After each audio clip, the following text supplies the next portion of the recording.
The Empress. I can't believe this is the card that just jumped out. I have been seeing the Empress constantly. Constantly, constantly, constantly. It's wild. Wild right now. So many Empresses. Okay. Let's see what else. What about the Empress? Tell us about this Empress. Tell us about this Empress. What is she doing? Why is she here? Hey, Karen, how are you? The Empress is here. Karen's here. The Empress has arrived. Now, the Empress came out of our deck, and we want to know what about the Empress today? What about the Empress today? I just heard expectations. King of Wands, Eight of Swords, and the Ace of Wands. So, the reading that I just did, which is phenomenal, is not going out for some reason. I don't know why, but TikTok is doing that thing where it's just under review and stuck at 0 views. But I just did a reading with a completely different deck. I did it with the Housewives Tarot and saw most of these cards. So it's just ridiculous how many cards are repeating all the time right now.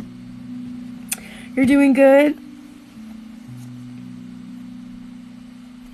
Cleaning kitchen and space. Nice. I don't know what is going on with my account. It's starting to piss me off a little bit.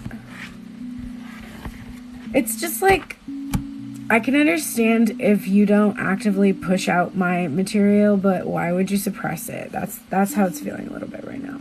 So I'm actually going to do some cleansing energy because I don't know if there's something going on with my account, but it's being weird. So, because I just have more than one person in the room right now. Like, it's only showing me that I have one person. Does no one seeing my stuff?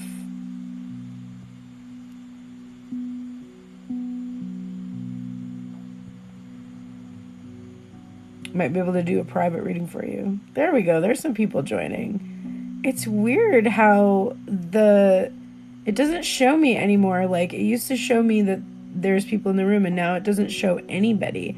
The only way I know anyone is there is if they comment or like the live.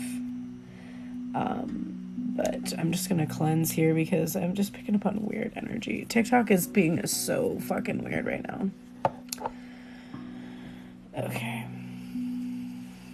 So, I just did a reading and with the Housewives Tarot, and these cards came through, and it was a message that was about really somebody that is feeling like they want to apologize to someone else for being relatively unstable, etc. So for me to pull out the Empress, it's just kind of like, I think we're just getting the divine feminine's side of this reading right now. And what I heard was expectations. So she has some expectations right now. She expects someone to take action in her direction. And we're seeing this Eight of Swords here, and the Eight of Swords is showing us that somebody is in a prison of their own mind, the way that they're thinking. And we're seeing the Ace of Wands here, which is something they really strongly desire. So Divine Feminine has this expectation that the masculine really desires to let his feelings out, to express his feelings, but perceives that there is just some issue because there's never any action. Why? Why is there never any action? The Ten of Cups at the bottom of the deck. Again, if you could see the reading, if it wasn't being suppressed by TikTok, we would see the Ten of Cups came out in that reading also. And I keep refreshing because I keep checking to see if they're going to release it, because I sent them a message that was like, hi, my video's stuck and my other video is not moving, and why do you fucking even exist? That's what I want to say to this fucking people who literally take 50% of my earnings and then trash my fucking account every day. Like, that's so annoying.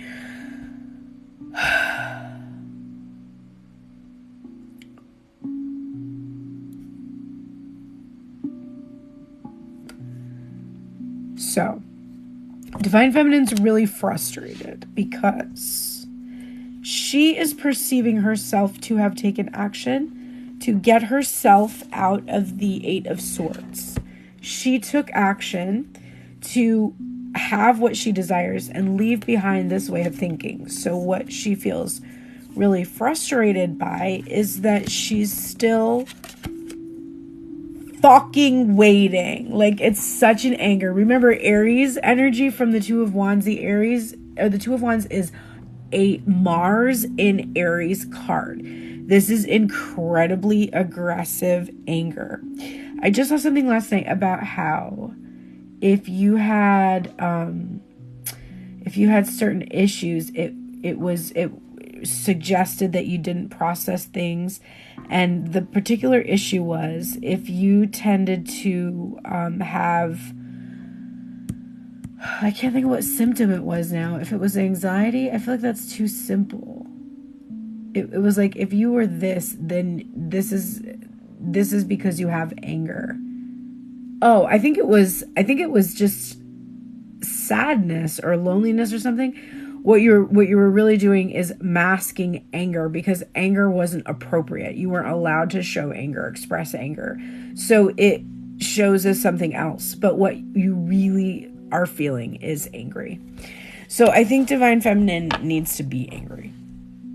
I think she needs to be angry. I think we're seeing this Daenerys energy where we're sending out the fucking dragons to burn down everyone's Game of Thrones dreams. Like, we thought we were going to like it. Nope, just kidding. She's going to burn everything. And you're going to sit there and be like, okay. I think it's time for her to do it. Like, to burn it all down because she can't take it anymore. Now, we're in the new moon energy, so something new is about to happen. If you want new and you are still focused on the old, how are you going to get new? So you have to what? You have to get angry. And you actually need anger to get you out of this waiting energy. We have the Three of Cups here, which is about us building a sanctuary. You're safe to express this anger now. You've created a safe space. You have a support network, people to collaborate with or work with to get through these feelings that you need to process. There's like a whole community behind you supporting you. It's and it's a spiritual community. It's the collective really is all behind you and ready to support this truly righteous anger. At this point, it's righteous anger. This is the Death. So remember when I pulled these, I felt expectations, and you just expect something to end rather than to begin. And that is where you keep getting stuck. You keep thinking, instead of like, yes, this new beginning is here, you're thinking, well, I guess the new beginning isn't coming, and I guess it's over. And I guess, like, I'm gonna die alone. Yeah, it's killing me. Okay, now, this last card here, the outcome card. So, we need to express this anger. There's no reason to keep somebody in this holding pattern like this. Look at that. The Five of Wands. Stuck, like the post. You wouldn't believe that post. If you could see the post today, it's like an incredible post. I'm sure it'll come out later fucking today when it's not on the recommended schedule and it won't get many views. I literally swear that they do that because when I put my videos out on this recommended schedule, they go viral. When I put them out on the recommended schedule and they get blocked for 2-3 hours sitting there for no reason, they don't get seen. And I just feel like it's a way to like artificially suppress my videos, which the algorithm does favor them. if they're allowed to. It's just so annoying. They want you to advertise so badly. So there's this feeling of this something like actively blocking you, and it's needing your anger to start identifying the problem, because what's going to happen is the anger is going to show you the wound. The anger is going to, because there's a reason why you're angry. Why are you angry? Why is my voice being suppressed? Why have I put work and effort into the, yes, expect the start, not the end of the problems. Why do I put this effort and energy into all of this fucking shit, and then it doesn't, and then people don't let it happen? Like, why am I what is wrong? So, okay, that feeling, when did you feel like that before? That's the question. That's the question. When have you felt, and I want you to go back further, it's not relationships. Everybody's always like, oh, my other boyfriend cheated on me. It's not about your fucking boyfriends. It's not. Your boyfriends are a result of your limiting beliefs from before you had them, okay? So go back before that. Go back to childhood. When in childhood did you feel angry, blocked, very, very blocked from being able to share who you were and your skills and your gifts?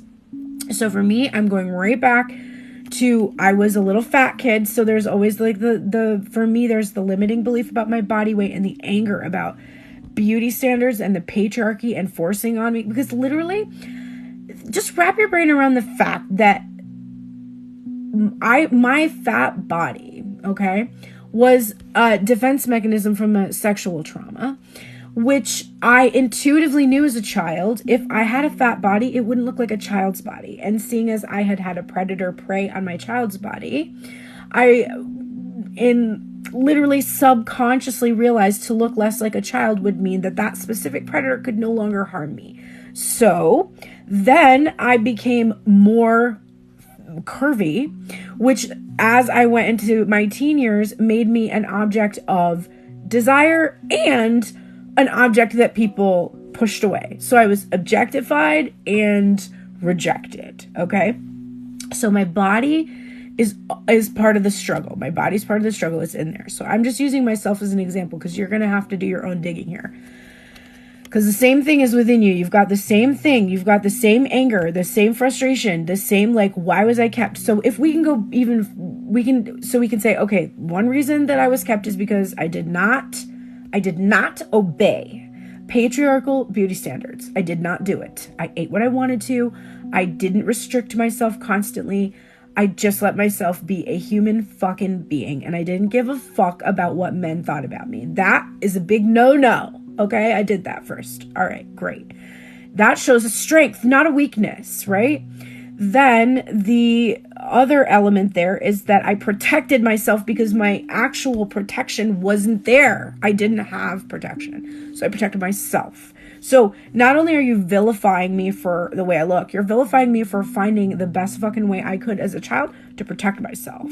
Again, where were you? Fuck you for that, right? So there's all this anger about, like, I literally had to become this to be safe, motherfucker. To be fucking safe, okay?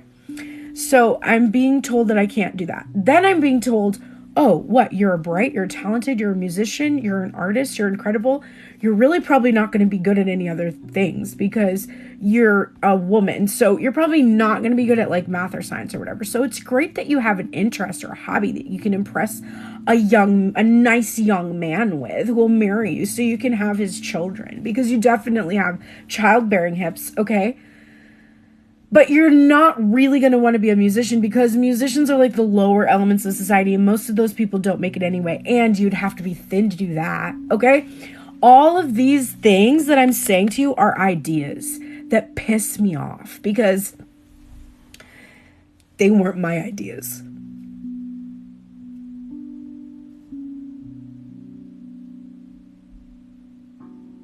And they aren't true. So there's what the anger is protecting you from. The anger is like a muscle suit that you wear to protect from the hurt of those ideas not being true. So where are your blocks? Look at what came out when you work through those ideas. Those ideas are the things that block me from being seen and heard and from feeling loved, because you need to be seen and heard to feel love. That's part of love.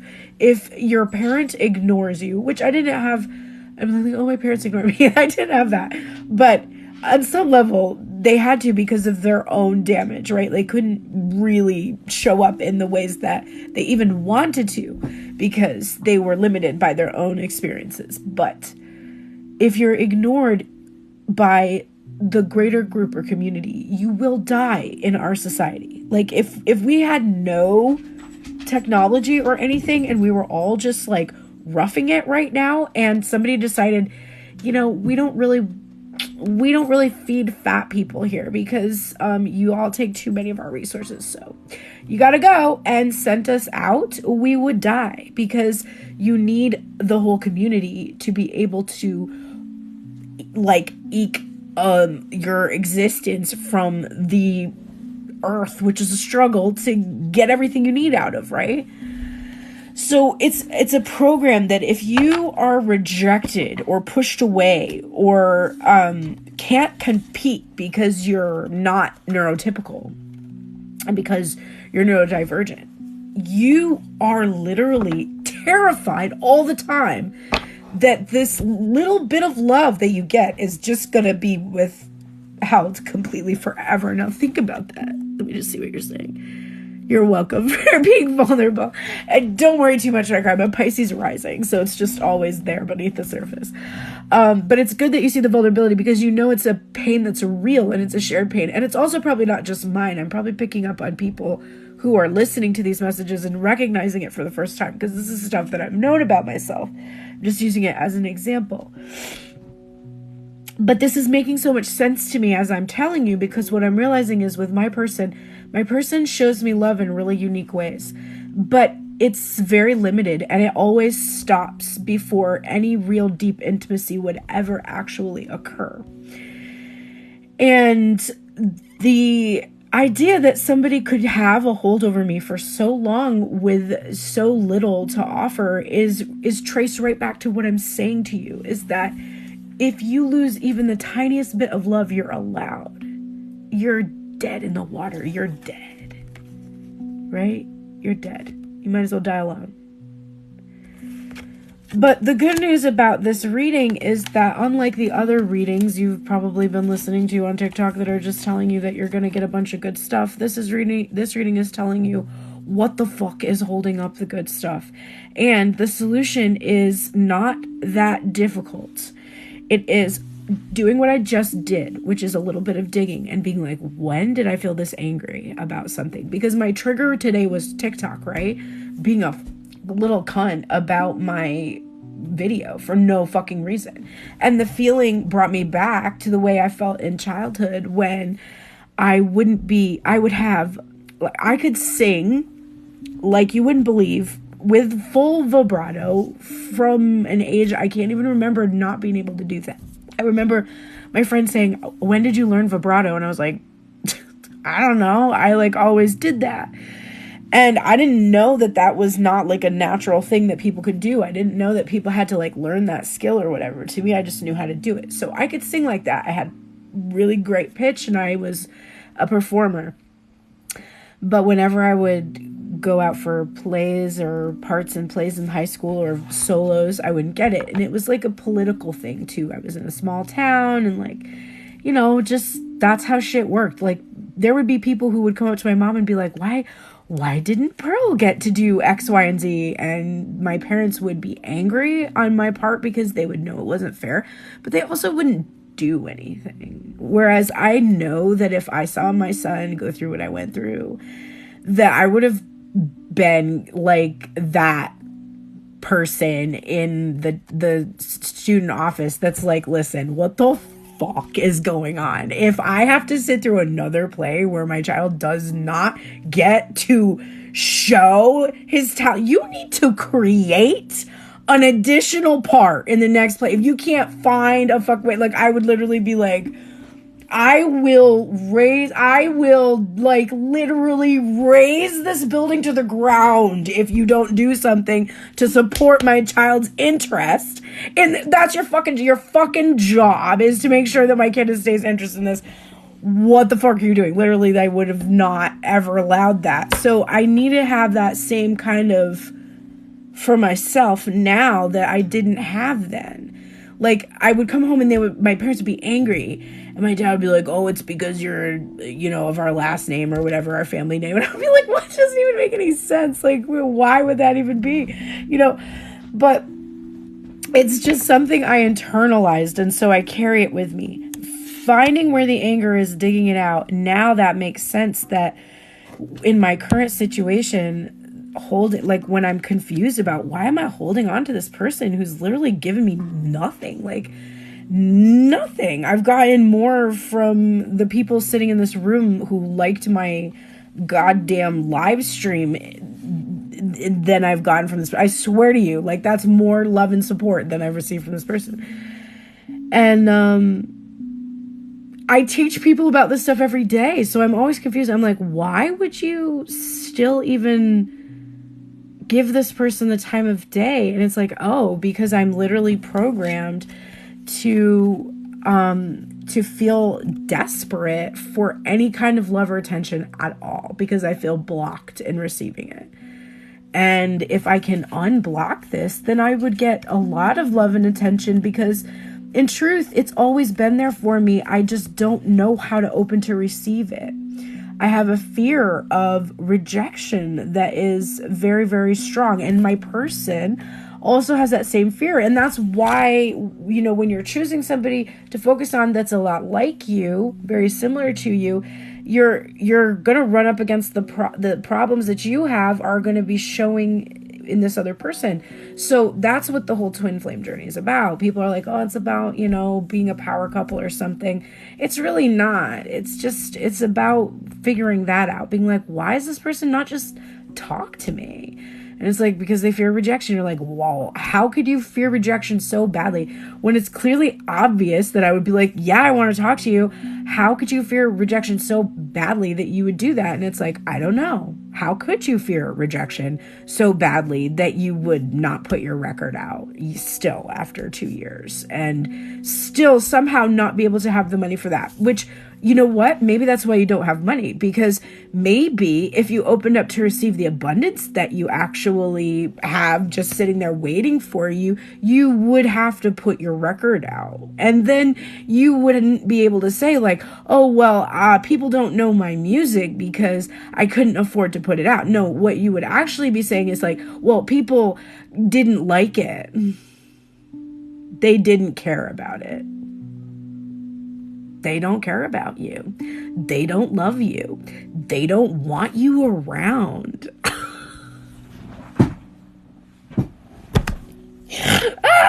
How accurate is that? Like, how much of a truth is there in that? And how are you doing that in your life? What's your record that you didn't put out? What's the thing that if you had a lot of money that you tell yourself you want, but if you actually did have a lot of money, you'd have to face it? Like, what is that? The other thing that I dug out recently, in the same way that I realized something was blocking me, is I realized that I said at one point, I don't ever want to be in the position where I'm super successful and finally like feeling good about my body and how I'm just feeling great. And that's when my person comes and is like, I love you.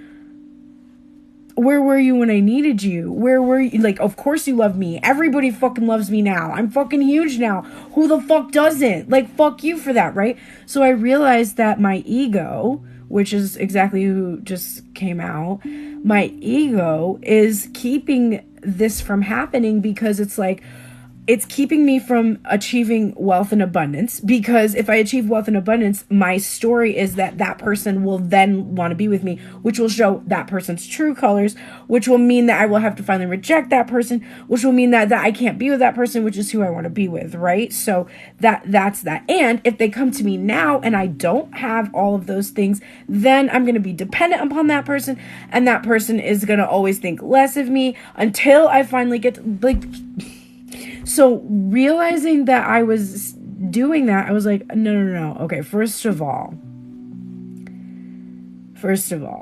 if you can't be with me now, it's not because of me not being good enough or whatever. It's because you're not brave enough, smart enough, cool enough. It's not my fucking problem. I don't have a problem in that situation. That's your problem. So I'm not going to wait for you to be able to like pick me. No, I'm going to take all the abundance and all the wealth and all the prosperity and everything now. And if you come to me and I'm not trusting you, that's my issue, right? That's my issue, that I don't trust you. It doesn't mean that you came to me only because I was successful. Maybe it means that you had to do the same thing.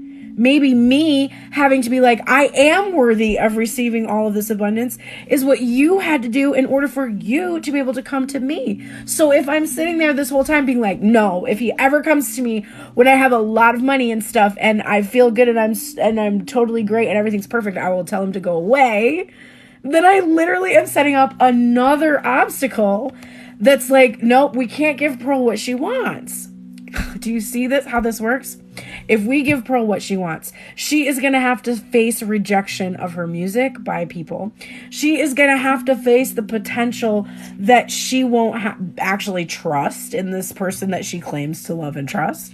And so we can't give her any of that. So we just, what do we give her then? She's been working really hard. We want to give her something. What should we give her? Maybe like I don't know, like a free pizza. Is there, we got any free ice cream coupon somewhere? Something like, I don't know, something that's not going to be like we don't want too much of an upheaval. We'll trickle out. One new client, but take the other one away. Okay. Keep it the same. One new client, let another one go. Perfect. Okay. So she's excited. She got a new client. Oh, she just got the email. The other one's gone. Oh, that didn't work so well. That's literally where you are right now. Does that resonate with any of you? I am able to relate highly. Yes, Karen saying, wow. Okay, so the great news is that once you recognize what you're doing, you now have the ability to reprogram. You can say, oh, okay. Guess what? I don't give a fuck if people reject my record, truly. I just want to finish it at this point. I just want to finish it. And there's no bigger rejection than my own rejecting it of myself, because I need to spend $600 to master it. It's like, I want to be able to put the record out with a full budget and a marketing team and be on a label. Okay. So guess what? How do you get people interested in your music? What's one way you could think of? Maybe releasing an album? Maybe that's a way for people to be interested in it. And then maybe those people would want to have a record deal with you at some point. Or maybe you would get a licensing opportunity. But one surefire way of never having your music heard, never getting any of the opportunities you want, and never having to be disappointed by not getting those things is to never release it. And if you never have the money, then the reason is the money, not you. So it's not your fault. It's the lack of money that comes to you. It's the money's fault. It's blaming. But I'll blame the fucking money. I'll blame the money, bitch. I didn't get the money, so I couldn't do what I wanted to do. So money could have come, but it didn't. I was doing all the things to get the money, and it just didn't come. And the universe is just sitting there like, why did I agree to this? Why did I sign up for this? Also, that's you. But, so what needs to be focused on then, the other cool thing about these exercises when you do the unblocking, is that you start to realize that your person has nothing to do with it. And you're like, oh my God, it's not even, if I can like just work on this, then my person could literally step up to me because it didn't even have anything to do with him anyway. Like, I realized that one day when I got jealous for a second over something, I thought I was jealous about him collaborating with somebody. And then I was like, no, I'm not jealous of that. I'm jealous that that person is a musician. I'm literally jealous that that person gets to do that. I'm not jealous of him. He can collaborate with mediocre musicians all day long. Go ahead. I go ahead. It's not a threat to me. What's I'm really angry about is that I'm not standing on a stage myself. I'm not up there doing what they're doing. That's what I'm jealous. I'm like, oh, you get to do all of that and I don't. And the only thing that's keeping me from doing that is me, and I've got lots of great reasons. I'm sure I'm very convincing. I'm sure if you sat down with me for coffee, at the end of the coffee, you'd be like, I completely understand why Pearl is still staying at her parents' house and, you know, building her business and making sure she has more financial stability before she moves out again. That makes perfect sense because of all the times that she hasn't had that stability in the past, and she really does need that now. And I totally see every single reason that she gave me made perfect sense. But the end of the day, when I walked away, the only thing I could think is, I wonder why she didn't release her record. Because all of those excuses, while they made sense, it just also seems like if you just release your record, some of those things might get better. I don't know. Just looking at it from the outside, that's kind of what it looks like, right? And that's my job. I'm the person that looks on the outside. So when you get a reading from me, which you can do right now if you want to, I will be the person that will look at the outside and be like, I think that maybe if you try this might work this. And that's what I do. I kind of help you figure out where your blocks are. Trace them. Usually, as soon as you cry, like the crying that I just did today, and you're all like, oh, thank you for being vulnerable. I'm actually really glad when that happens because those tears are the release of that block. Those tears are the start, the initiation of the process of recognizing where you, and that's why it's the Three of Swords, and that's why it hurts, because it's that moment where you recognize, my decisions and choices are based on my thinking, and my thinking is hurting me. And I'm the one who's doing that. And even though I'm, not completely at fault for my limiting beliefs, which are a whole complex, layering of messaging that I got from the world, from zero to this moment. I will have to say, though, now that I know that, my responsibility to myself is to make sure that tomorrow morning when I get up, I honor my routine. I listen to my affirmations. I write my morning pages. I make the content that I intend to make. I follow through. I commit to myself. I take care of my body. I take care of my home. I take care of the people around me. And I do that because I recognize now my role that I have been playing in unconsciously allowing my ego to fuck my whole life up in order to protect myself from the things I want.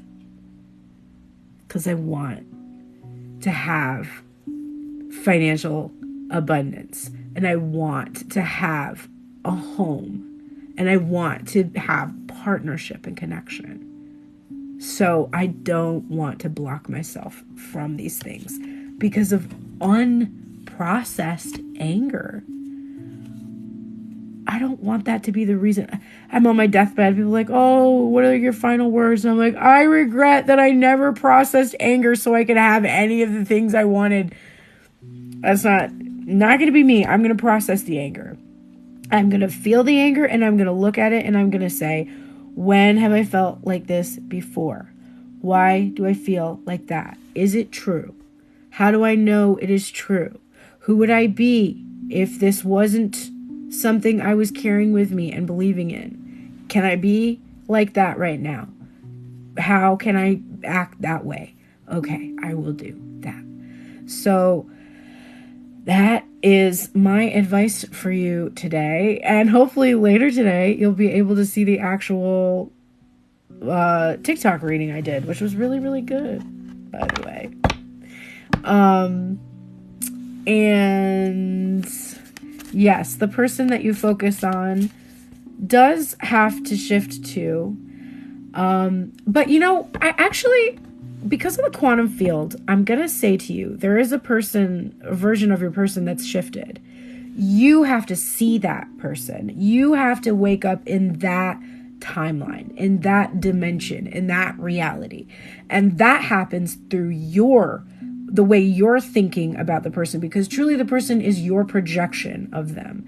And as you start to amend your own view of yourself, you will start to amend how you see the person, because we are always doing the work. If you're existing, you're working. And judging someone's level of work is difficult from the outside. And you may be only judging the book by its cover. You may not know what's going on in their head. It's like if you see a person that you've been connecting with for a long time entering into a third-party situation, what you're seeing is somebody who's going back to someone else that's not you.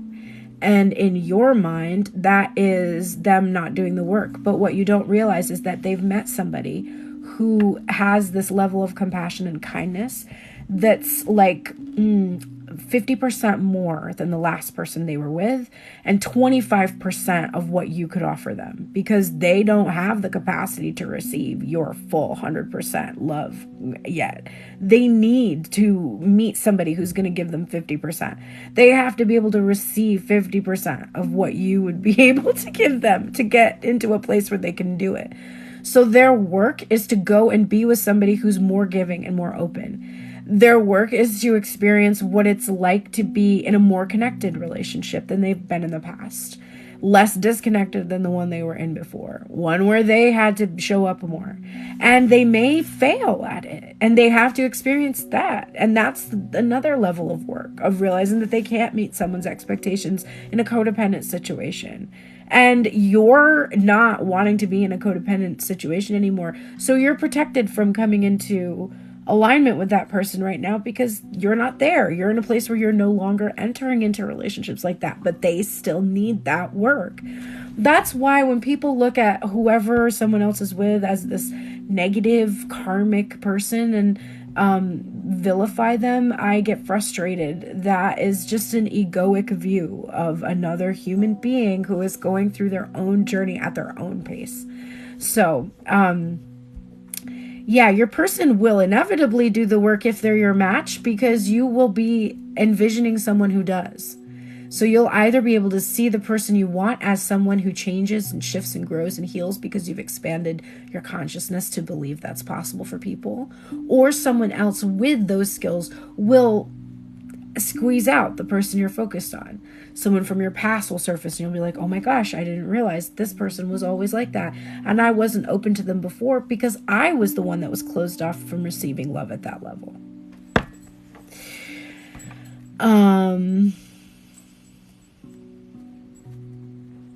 So that is, and yes, Janice, that's exactly what you meant by that. 100%. So that is so important to remember when you're going through these connections. You know, when people are like, oh, he's seeing someone else, or he's going on a dating site or something, which happened to one of my friends recently. I feel compassion. At the same time, I'm like, good. If he's taking it somewhere else, it means you're not going to have to deal with it, because the person that you want to deal with is somebody who's never going to go on a dating site when they have you in their corner. And the person that you don't want to spend time with is somebody who needs to go work some shit out with someone else. So go in peace. Just go in peace. I don't know what to tell you. That's how I usually feel about it. It's hard. It's not because your ego is scared, right? Your ego is exactly what we said here. If this little tiny bit of love I was getting goes away, I will die. It really feels that way. It's wrong, because we don't live in a place where if a person that we want to go on a date with walks away from us, we'll die, right? Our primal brain still lives there in survival mode, but we don't. We happen to live in a land where relationships are actually relatively plentiful. And our ability to connect to each other is unparalleled throughout the time that we've recorded Known to Man. And so really, it's the most ridiculous fear ever, but it makes sense. And once we recognize where it comes from, we can put it to sleep. When you can put it to sleep, then you can make better judgments and assessments of the offers that are coming in. Because you're like, this is not going to be the last offer I'm ever going to get. I remember I sat down with this producer, Hugo Nicholson, in Los Angeles, and had him listen to this record I had recorded with my band a couple of years back. And in 2019, the drummer from that band just fucked off and kept our masters and said that we had to give him X amount of credit for it, including writer's credits. And even though that was in violation of the contract that we had, which we never actually technically signed, which was our bad. But we were all very close friends, and it was complicated. So I went and had a coffee with Hugo Nicholson, and I had him listen to my music. He produced Bjork, and I really admire a lot of the musicians that he's worked with. So I trusted his judgment and his opinion. And I had him listen to the work we had done, and I told him, like, the only way I can get this back is if I literally, just suck it up and give him this credit. And he said to me, I don't know what state you want that relationship to be in. If you want to keep this, keep it on good terms, but my personal opinion, I think you should just give him the credit for it and just put the record out. And he said, because first of all, it's good, number one. Number two, is this the best work you're ever going to write?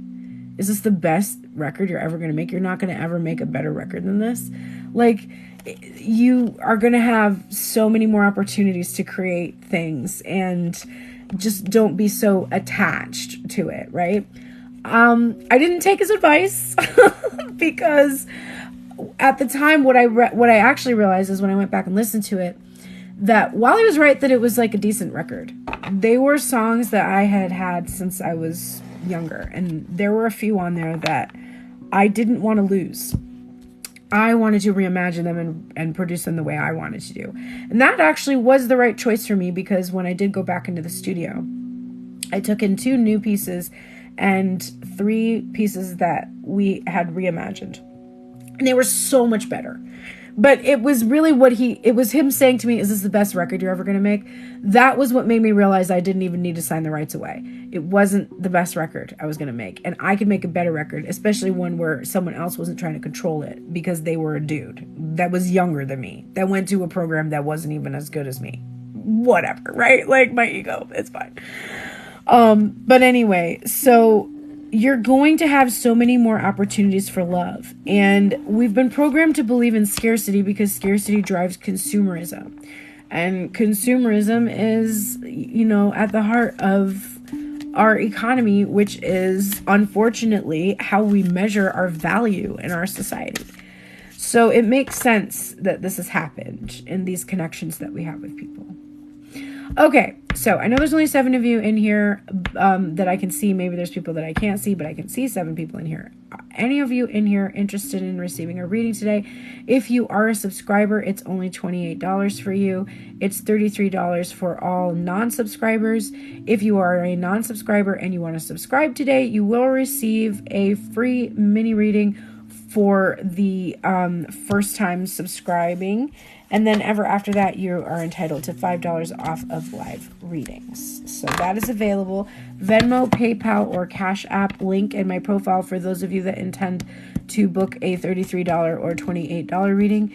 You can also find at the link in my profile my Tuned in Tarot YouTube, which I may upload this reading. I don't know.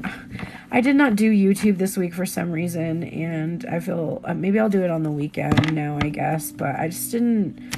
I've been working on other art projects and stuff, and I just haven't had like a calling to do longer readings like I was doing before, outside of the live readings, of course. But I am really in a position where I definitely need donations right now. I need donations and I do need bookings. I don't know why, but I had about 2 weeks where most of my weekly clients did not book any, sessions, and this is how I fuck myself, Initially, I said weekly clients would have to pay in advance, and I stuck with that. But because I get afraid of how much my services cost, I did not insist upon that with my newest clients and got fucked. So, one of the reasons why I ask that you pay in advance when you pay upfront for your sessions is because of that. I need consistency in my income. If I'm going to hold a time slot for you during the week and I'm going to hold not make it available for people to book or purchase it, I definitely want to make sure that I can count on the consistency of the income that week. So if you do want to work with me on a weekly basis for a greatly reduced rate, I'm talking very reduced. Like I have somebody that does it for $360 a month, which is like $70-ish a session. Someone else does $100 a session. I have another person that does $150. It varies. Like whatever you can afford, I will work with you. But if you are going to do that, I do ask that you pay at least 2 weeks in advance, if not 4 weeks, which is ideal. Just to make sure that I'm not caught with my pants down like I was the last 2 weeks. So because of that, if you can spare anything donation-wise, or you want to book a little video recorded reading, those are more affordable for some. There is that option at the link in my profile. And there are other things that you can purchase there, and I am hoping that people will do that over the next couple of days. But I guess I can't worry about it. I just have to keep on keeping on and work on those blocks that I have keeping me from abundance, that have nothing to do with my worth and value, but are actually about me not wanting to actually be successful, because then I might face rejection. Okay. It's fine. Okay, everybody, I am going to head out. Have a great Friday. I will see you tomorrow. I have not heard from whether or not Luna plans to do a collab tomorrow. I will let you know. If she does, I will make sure I announce it in my stories so that you can come to that tomorrow night. And I will be there on Sunday sometime after 4 p.m. Usually go somewhere between 4:30 and 6:30 on Sunday nights, Eastern Standard Time. Thank you so much. Take care, everybody, and have the best day.